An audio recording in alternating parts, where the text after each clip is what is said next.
ሰኔና ሰኞ ሲገጥም ሀበሾች ምልክ ያበዛሉ እያሉ ያሙናል። አባቶቻቸው ዘመቻ እየሄዱ የደነበረ ሚዳቆ ቢያቋርጣቸው ዘመቻውን ትቶ ይመለሳሉ። ወይ ደግሞ ዘመቻው ግዴታ ከሆነ ስራ ፈተው ያቋረጣቸው ሚዳቆ አስፈልገው በመንገዱ እንዲመለስ አድርገው ነው ወደ ዘመቻቸው የሚሄዱት። ሀበሾች በምናምኑ ማመን ያበዛሉ እያሉ ያሙናል። ጥቁር ፍየል ይፈራሉ፣ ውሻ ሲያላዝን ሰው ይሞታል ይላሉ፣ ቁራ ሲያንዣብብ ክፉ ነገር ይጠብቃሉ። ሀበሾች አጓጉል እምነታቸው ብዙ ነው ይሉናል። ደግሞ ክፉ ብቻ አይደለም። እኛ ሀበሾች እጃችንን ቢያሳክከን ገንዘብ ልናገኝ ነው ብለን እንደሰታለን።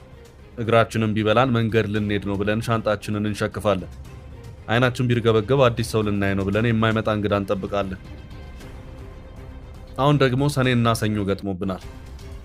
ሰኔ ወር የመጀመሪያው ቀን በሳምንቱ የመጀመሪያ ቀን ሰኞ ላይ ከዋለ አንዳች ክፉና ከባድ ነገር ይፈጠራል የሚል የዘመናት እምነት አለ።